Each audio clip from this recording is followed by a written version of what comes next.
We ready? Spiderman brand new day reveal ভিডিওটি ইতিমধ্যেই আমরা সবাই দেখেছি, যা ইন্টারনেটে ঝড় তুলেছে। ভিডিওটির সবচেয়ে বড় আকর্ষণ ছিল টম হল্যান্ডের নতুন স্পাইডারম্যান স্যুট, যা দেখে মনে হচ্ছে এটি স্পাইডারম্যান নো ওয়ে হোমের স্যুটেরই একটি নতুন সংস্করণ। এর ওয়েবিং বা জালের ডিজাইনটি কিছুটা ভিন্ন এবং এর স্পাইডারম্যান প্রতীকীটি টবি ম্যাগুইর এবং অ্যান্ড্রিউ গারফিল্ডের স্যুট দ্বারা অনুপ্রাণিত। স্যুটটি একই রকম উপকরণ দিয়ে তৈরি, যা থেকে বোঝা যায় পিটার পার্কার নিজেই এটি আরও উন্নত করেছে। তার নতুন ওয়েব শুটারগুলো আগের চেয়ে ভিন্ন রকম দেখানো হয়েছে।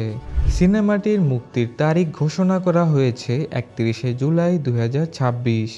ভিডিও বা ছবিতে আমরা স্পাইডারম্যানকে ট্যাঙ্কের উপর যুদ্ধ করতে দেখতে পেয়েছি, যা দেখে অনেকেই ধারণা করছেন এর সাথে মিস্টার নেগেটিভের গ্যাং ইনার ডেমনদের কোনো সংযোগ থাকতে পারে।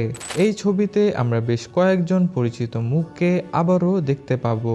নিশ্চিতভাবে থাকছেন মার্ক রাফেলোর হাল্ক, জন বার্নথালের পানিশার এবং মাইকেল ম্যান্ডোরের স্করপিয়নকে এবার কমিক বইয়ের মতো আরও সঠিক স্যুটে দেখা যাবে বলে আশা করা হচ্ছে। মুভিটিতে দেখা যাবে সবাই পিটার পার্কারকে ভুলে যাওয়ার কয়েক বছর পর তার জীবন কেমন চলছে। সে কলেজে ভর্তির জন্য তার জিইডি শেষ করার চেষ্টা করছে।